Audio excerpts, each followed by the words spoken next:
guys? This is Docm with another Minecraft video. You heard it, and today this is episode 40 of Docm77's new Minecraft World Tour. And guys, I got intruders down there. Still, the motherboard is not finished. It's too dark in there, and on top of it, and I got spawns, so I need to work on the lighting situation, but that is a job for another day. Lately I was focusing, hi Arnold, on XP farming again, and I did show you a quick teaser video, because I think I came up with a pretty good solution to use Etho's spider farm design and work with it a bit and improve it a little bit, or at least make it a bit more comfortable. I'd say we head over there, and while we do that, we can also have a look at the new small new things I made in the tunnel and stuff, just trying to make it look a bit nicer and smooth it out. Before we go back to the new area, the desert station, I will call it for now. Don't have a really good name. I want to try something out. And to be able to try that out, I quickly did a trip to the Nether and stored away some stuff in my enchanting room, or laboratory you could call it, because I can do some brewing there as well. And well, oops, there it is. Let's get in there and let's get to work. So, the brewing room. In here I stored some stuff. I did a preparation. I went to the Nether, got me a gold nugget by killing a pigman, and picked up some nether wart.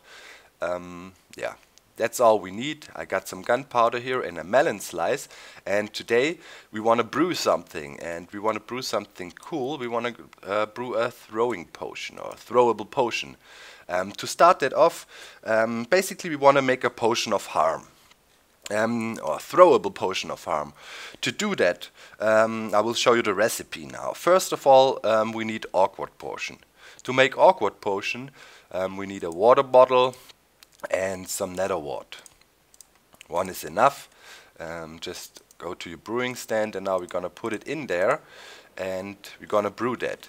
In the meantime, we're gonna prepare some more ingredients. We need glistering melon. Glistering melon is made from a melon slice and a gold nugget. You simply place that in your crafting grid, and you have a glistering melon. That is one ingredient we need. Alright, so let's see if the awkward potion is done. Yeah, you see it says no effects. If we add the glistering melon to the awkward potion and let it cook for a while, we will get an instant health potion. You can see it. While we brew that, we are gonna do our defiling ingredients, as Static called it, and this is a fermented spider eye. To make that, you need a spider eye, sugar, and a brown mushroom. So let's craft that. Just put it in your grid again. Doesn't matter where you put it. So, fermented spider eye. Sweet. Let's have a look. It is a potion of healing now. Awesome. Now, if we add the fermented spider eye, we defile it, so to speak, and we turn it into a potion of harm. So let's do that. And over here, we got our last ingredient. It's gunpowder. Excuse me. By using gunpowder, you can turn your potions into throwables, and we want to do that. So let's have a quick look. Instant health for now. Let's quickly wait, and yep, instant damage. Now I could drink that, but that would not be really useful. So we add our last ingredient, the gunpowder. Now we'll be turning this instant damage potion into a throwable potion of instant damage, or a throwable potion of harm. which is very useful for one thing I want to show you real quick.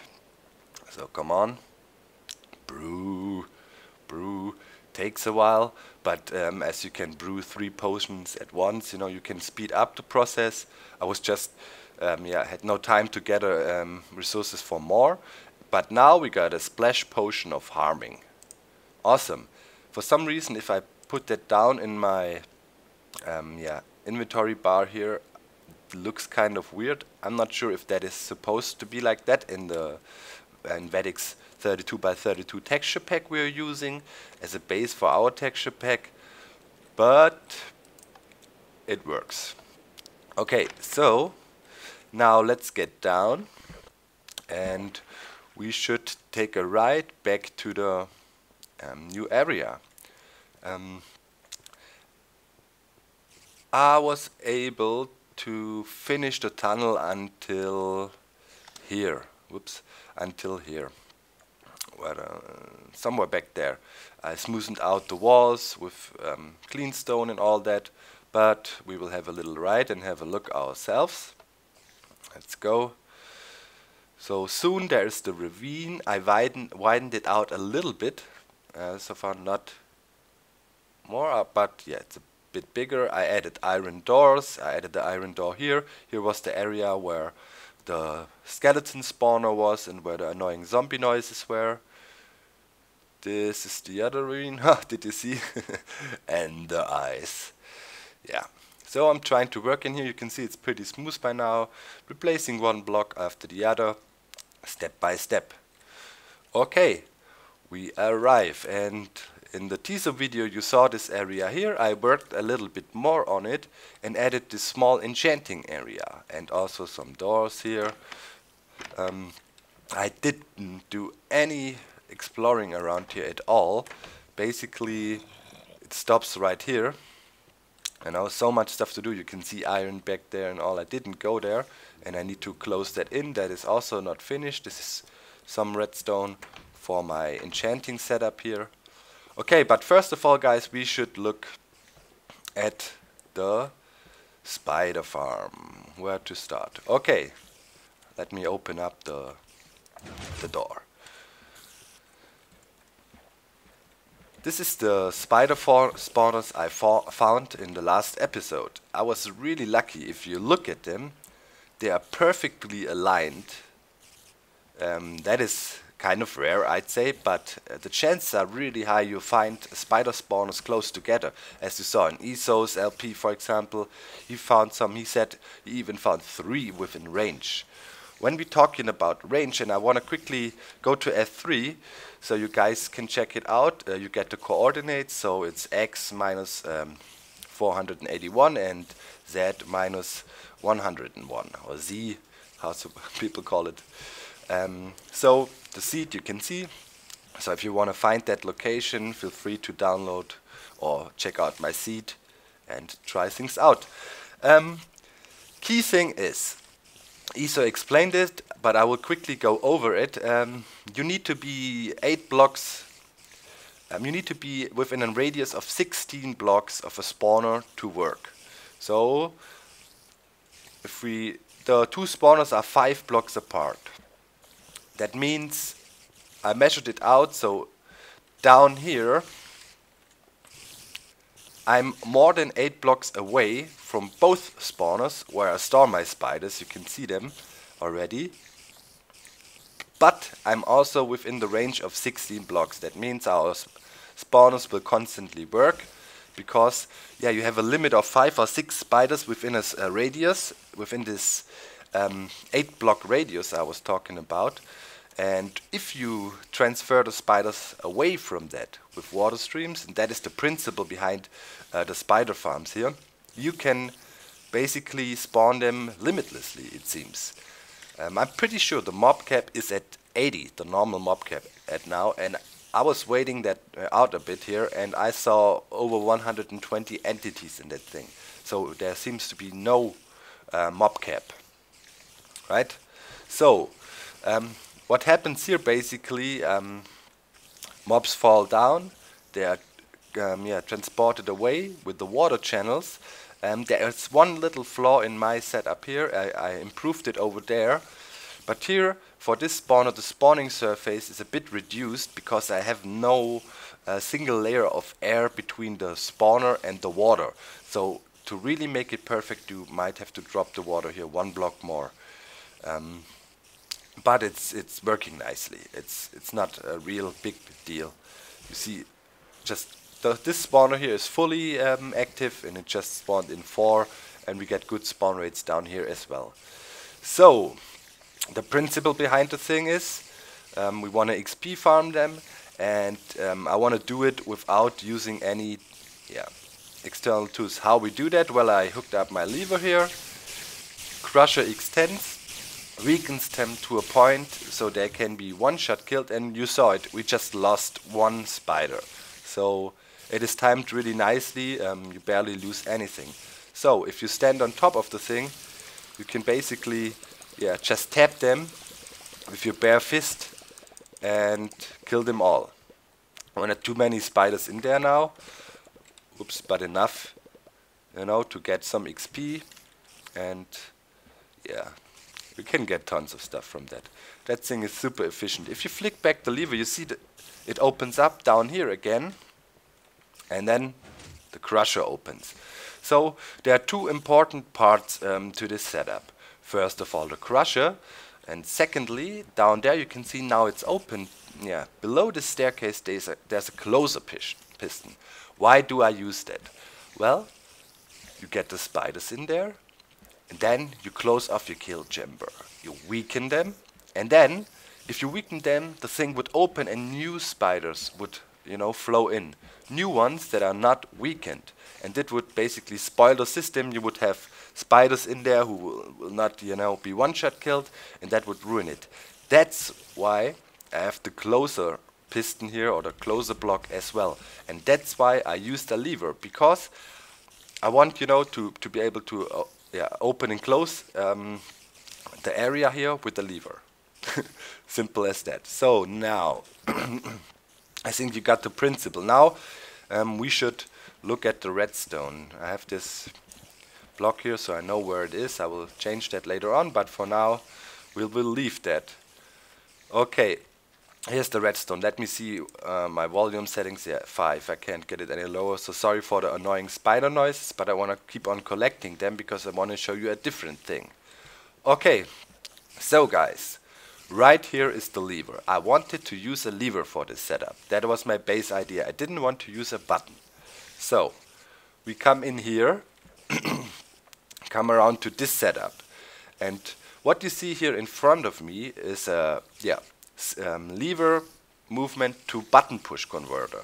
Sounds complicated, kind of is, but you just could copy the setup here 1-to-1. Sticky pistons there, 2 blocks, and the row of 4 repeaters. You go 1, 3, 1, 3, and the ones, the 3, they're all set to 4, 4, 2 delay. You can see it here, 2, 4, 4, 2, 4, 4, and the single ones have no delay. Well, basically what happens for this setup, every time you flick the lever up or down, this simulates a button push. And we got the output right here behind the setup. The setup branches off. It goes downstairs and it goes over there. Over here you can see a T flip-flop. This is a piston T flip-flop design. I found that one in Minecraftaddict gallery. You know, he has a redstone gallery and he shows really cool stuff. So whenever I look for alternative designs, and this is a really small T flip-flop, by the way, really small. I can demonstrate it. If you push the button here, the thing activates, you know, output changes, you can see it, now it's powered, and if it gets another pulse, it changes again. So this is to open and close that piston here, and that piston is the one that closes off the door. So what happens? I flick the lever, my lever signal, which is now permanently on, gets converted into a 9-tick long pulse, which equals the pressing of a button, and the signal comes out and activates the T flip-flop and closes the door. Next, the signal travels down the stairs here after the door is shut. I have a little delay in there, by the way. You can see it here. I will explain the reason for that in a second. Now we come down to the delay setup. The delay setup for the crusher, the kind of tricky part, I'd say. So, this is the delay for the crushing. Right here you can see it. This is a circular RS-NOR pulse lengthener. Signal comes in from here, that's the input, and activates and goes around and round and round. All the repeaters are set to a delay, to maximum delay. Comes in here, and there you can see a small RS-NOR ledge here. That's the RS-NOR ledge, and that is the reset line, and we even add more delay. As you can see, those two repeaters, which are resetting the RS-NOR ledge later on, are also delayed. Well, what happens is, signal comes in, signal travels around, stays lit, stays lit, stays lit, until it goes over here, and then the RS-NOR ledge activates and resets it. So, with a tool like that, we can create a timed pulse. For weakening the spiders, we can check it out. So it's 4 ticks, 8 ticks, 12, 16, 20, 24, 28, 32. So this plus the torches. So plus or without the I'm not quite sure, but you can see the setup. I didn't do the math, I didn't do anything. I knew I needed to delay the signal. I estimated that this size setup would be enough. You can make this thing infinitely bigger. You can lengthen these sides for however long you want and delay the signal forever with it. Yeah, and by kind of experience I knew it needs to be kind of that long, and I was hoping that would work, and I needed maximum delay, but it works perfectly now. From that setup, and you can see the output here, it is important that you grab the output like that, from the torch and the block. And you go up,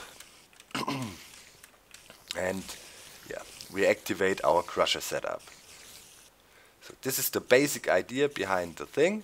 I flick the lever, it gets closed off, crusher activates, and it stays closed. Only if I flick the lever again, the kill chamber opens up.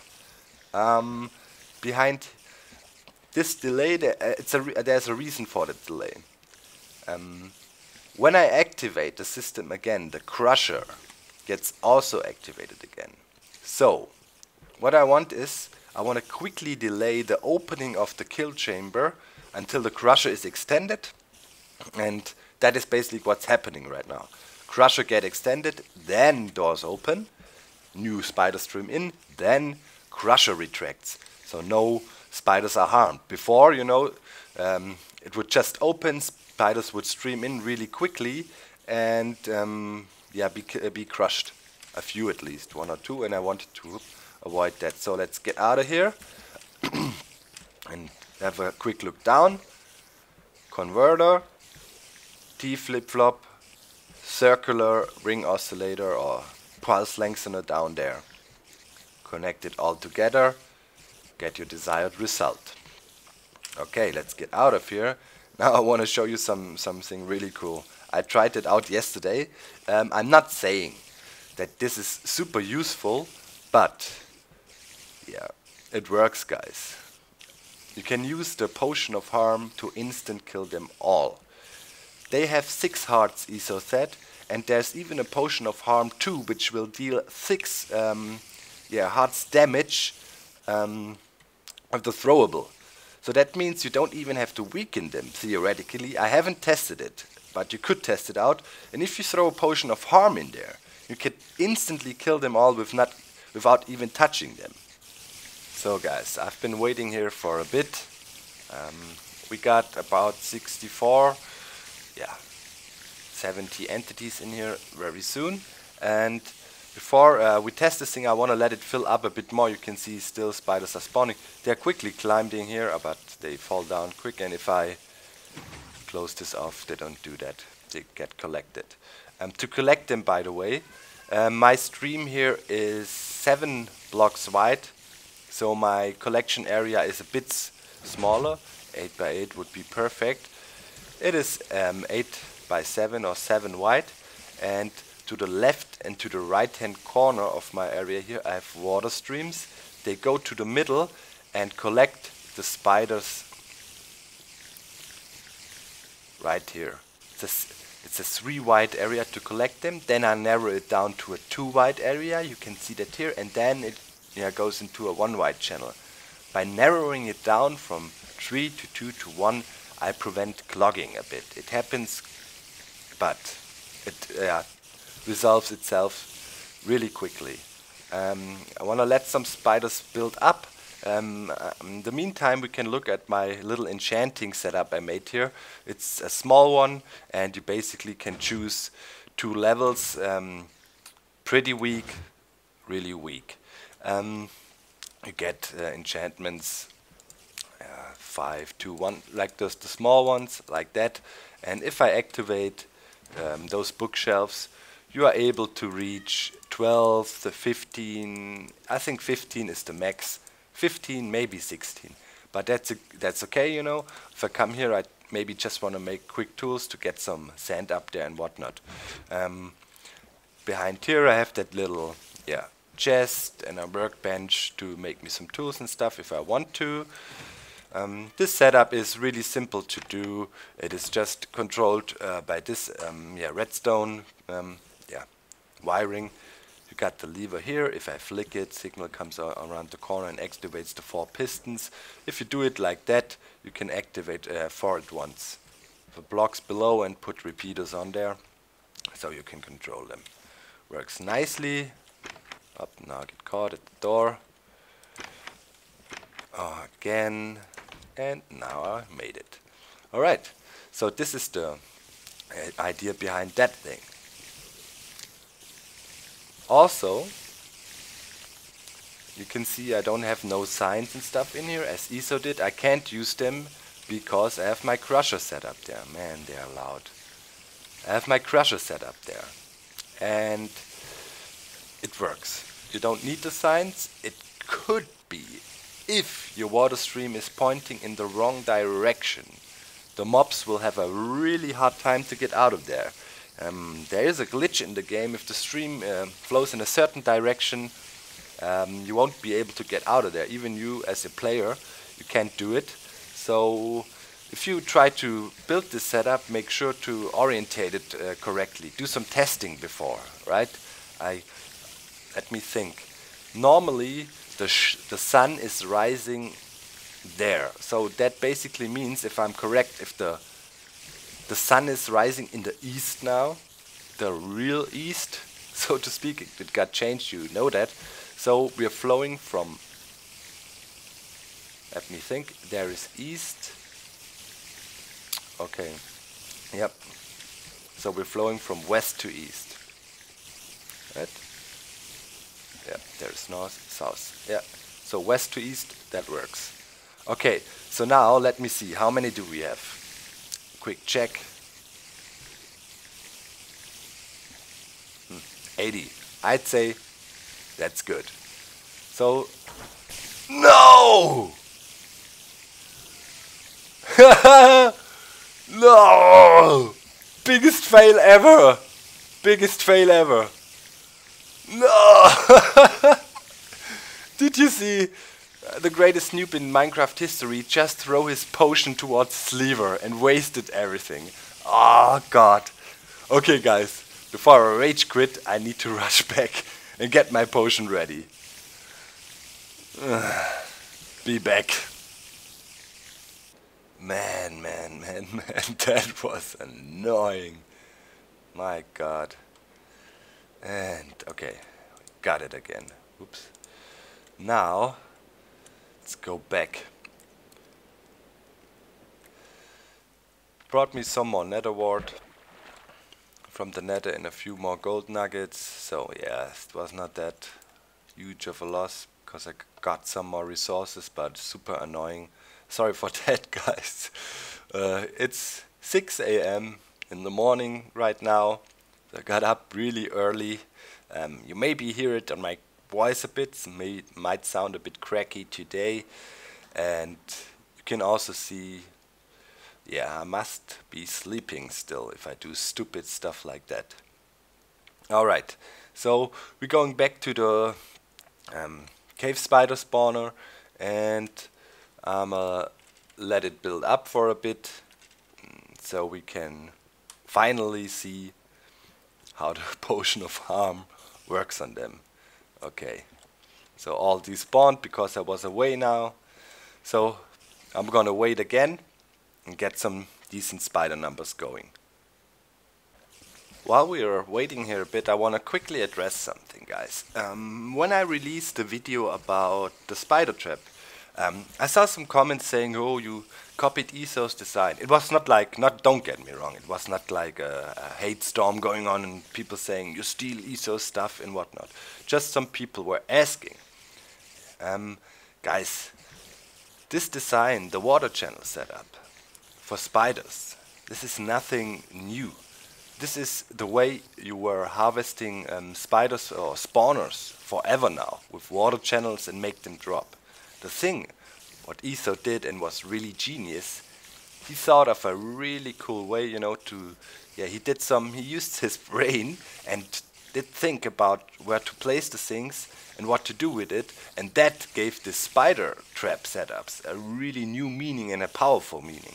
And then, for me personally, the eureka moment in the whole development process, if you saw that LP, was when he used this iron bar here, out of iron fence, to keep them in there. That, you know, made the killing chamber really nice, because you can walk all over the place, you know, and it won't kill you. So, what I did then was add this crusher setup. I actually talked with Etho about the spider farming on Skype, and we were bouncing ideas back and forth, and he said he might go for the drop solution. I said I might try the crushing, and he agreed that that might for sure work as well, but he didn't know if the timing was too overcomplicated to do, so I just tried it out. Turned out, you saw it, it needs some redstone, but it is doable. I want to reference to other people, for example, who've been working with that as well. If you look at KasperMC's channel, I will provide a link in the video description. He showed a really nice skeleton farm based on the same principle. And even before Etho and I did, he showed a design to do that with with the cave spiders. I think he uses drop damage, if I'm right.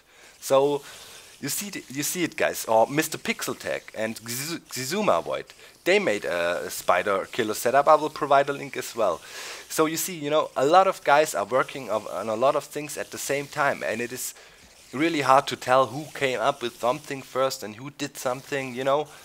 I see it more as a community effort with all the developments in Minecraft. I don't see it competitive, and I know for a fact that Etho sees it the same way. You know, I try to give as much credit to him as possible. I don't know, show me another video, you know, where somebody maybe uses a design and further develops it. If we're happy, you get a name drop in that, right? Normally, people are not trying to really credit. I even, you know, did the whole description about the Ethos LP, and also did a thank you screen in the end of the video. So I think we should be fine. You know, it's hard to do. What else would you want us to do? If somebody does something and shows it, I think it is allowed to take it and work with it. If Etho didn't want us to use the thing, he wouldn't show it. So, not talking only about Etho, talking about Minecraft inventions in general. If you use stuff you see in my world, feel free to use it. I'm happy, I feel honored if you use my designs. If you maybe make a video out of it and share it on YouTube, it would be cool if you could say this was inspired by this and this person and that guy, or saw it here and there. You know, that you know, prevents trouble, that prevents people from saying you're stealing or whatnot. Be careful about that. Try to credits where credits due. And now, let's see how many do we got. Well, 50 and still coming. That is good. I'd say we can live with that number, right? You can take it to the max. I've been waiting here for quite a while. Hello. Hello. That is funny, I did that yesterday. Watch.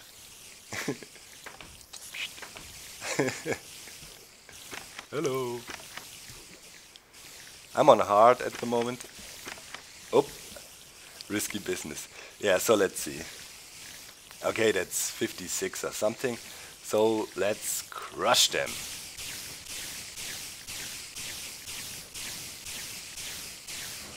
So a few died. Oops, now they pushed me. Let's see how many are in there now.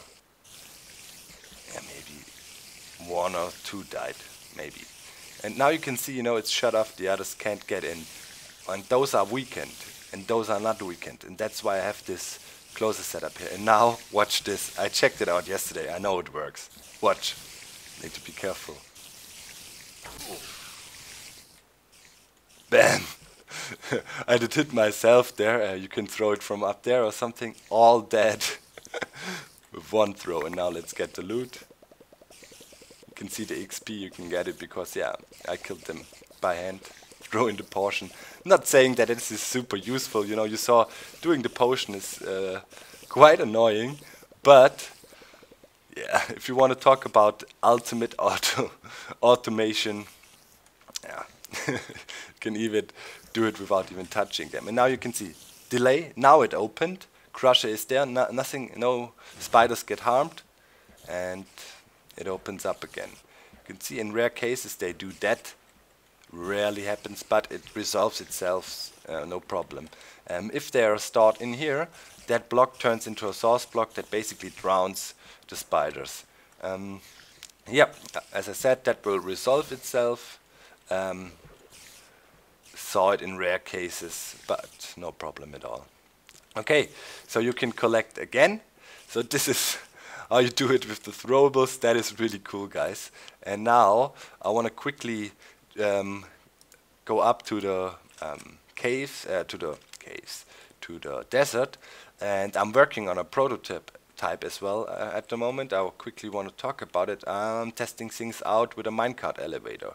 What I want to do, not sure if I can get it to work, but I think I have the prototype is working kind of. I want to arrive here, and then I want the piston elevator to activate and transfer the minecart upwards. That would be pretty epic. Problem is, you know, you can see I have to go pretty far, and we need to be really careful. A creeper blew on me here twice. We can...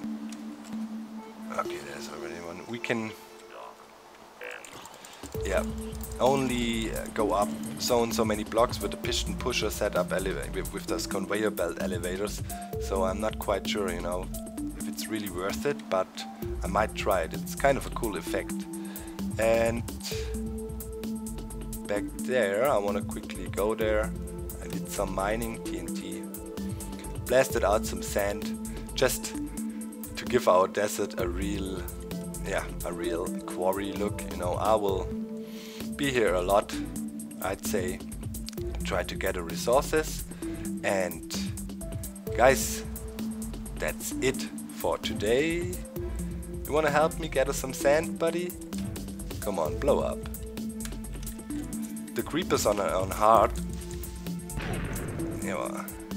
Whoa!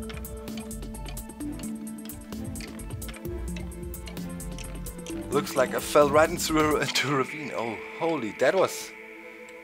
Now I'm in trouble. What the... Alright guys, I think that was a nice ending to this episode. That's it for today. I'm out. Bye. Bye.